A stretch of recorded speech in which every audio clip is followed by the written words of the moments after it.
Saat tengah membantu Luka menurunkan pekerja baru, tiba-tiba Ishak memukul kepala Matthews dari belakang dan Matthews jatuh pingsan.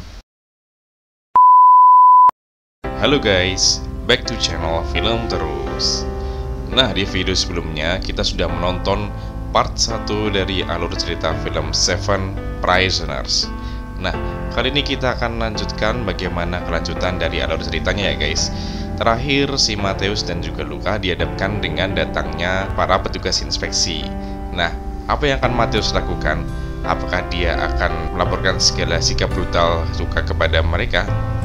Yuk, kita simak bareng-bareng. Seperti biasa, sebelum mulai, bantu channel ini berkembang yuk dengan cara like, komen, dan subscribe supaya makin semangat bahas alur cerita film-film yang terbaru tentunya. Udah siap? Let's go! Petugas inspeksi datang. Ia mulai melihat-lihat sekitar sembari bertanya kepada Luka dan Matthews. Matthews berusaha menutupi kebusukan Luka dengan menampilkan tampang hormat kepada Luka, memuji-muji Luka, membohongi para petugas inspeksi dengan berkata bahwa Luka selalu membayar upah mereka dengan sangat layak.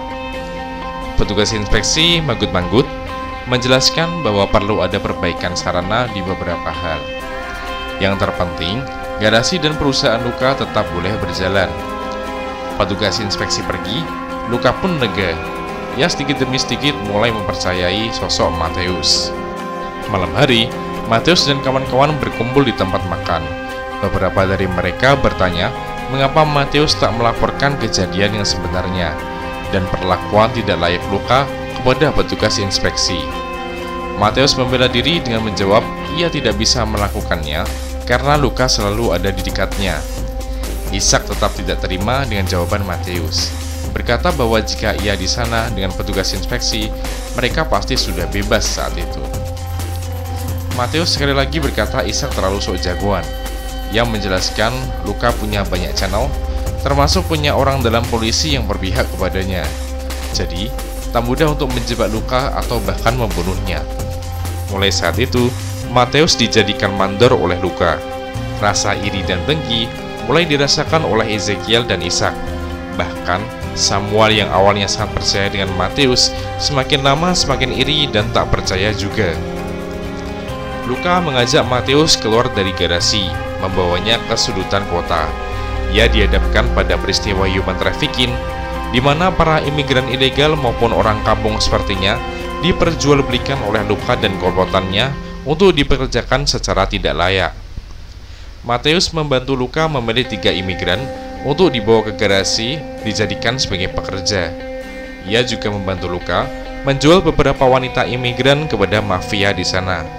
Lambat laun, Matthews semakin tenggelam dan nyaman dengan dunia yang Luka jalani. Luka membagikan sedikit upah ke Matthews. Tiba di garasi, Matthews menyuruh 3 imigran pekerja baru turun dari mobil.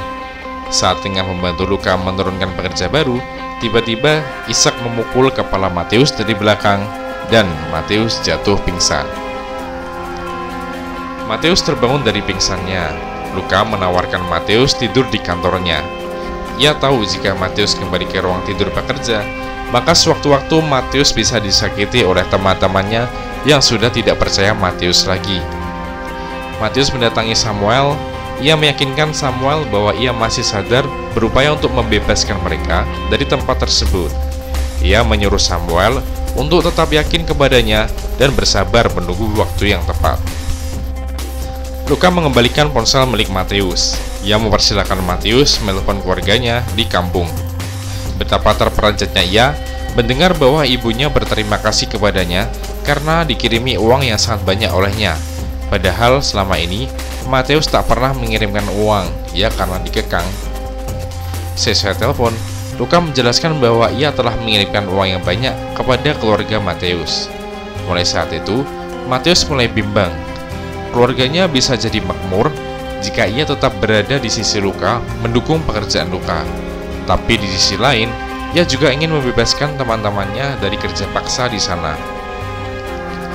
Luka semakin memanjakan Matthews. Diajak ke bar diskotik, mereka bersenang-senang bersama melepas penat dan lelah.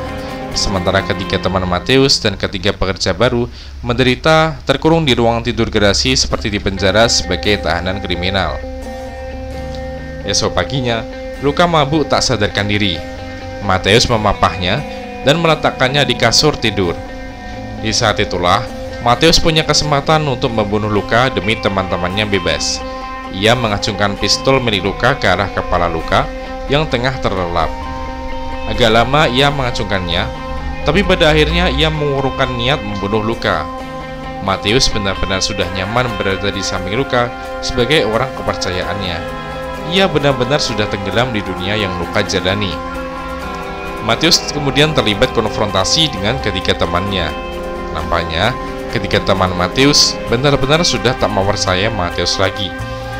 Ia menganggap Mateus hanyalah sosok penjilat yang memikirkan diri sendiri.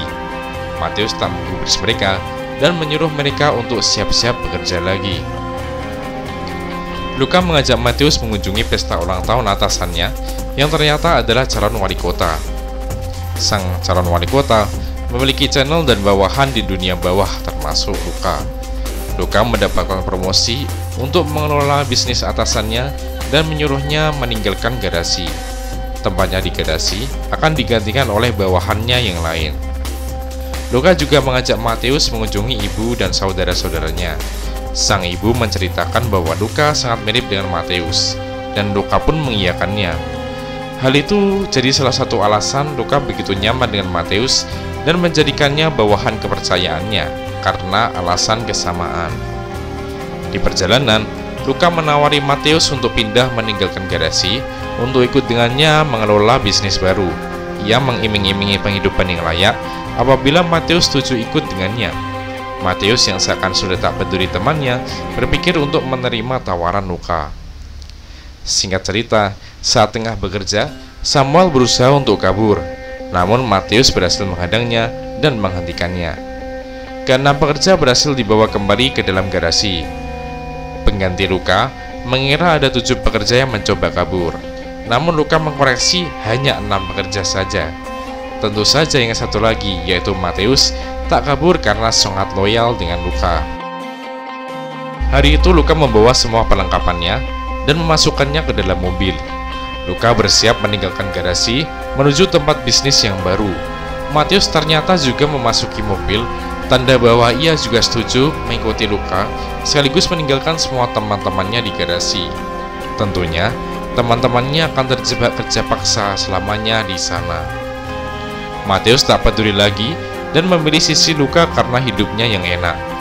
Mobil meninggalkan garasi, keenam pekerja dengan wajah melas menatap mobil yang semakin menjauhi garasi. Film pun selesai. Seru banget kan cuy? Film yang mengupas tentang kehidupan dunia gelap, mulai dari perdagangan manusia hingga gambaran kerja paksa di zaman sekarang, yang ternyata masih ada ya guys. Apa pesan moralnya? Jangan terlalu percaya dengan teman, sekalipun itu adalah sahabat terdekatmu guys. Kemudian setia kawan, itu kuncinya. Jangan pernah lupakan teman. Jangan jadi kayak Mateus ini. Tapi di sisi lain, kalian harus realistis juga guys. Oke udahlah, stay tune ya. Bakal banyak kok video alur film terbaru. Tetap di channel Film Terus.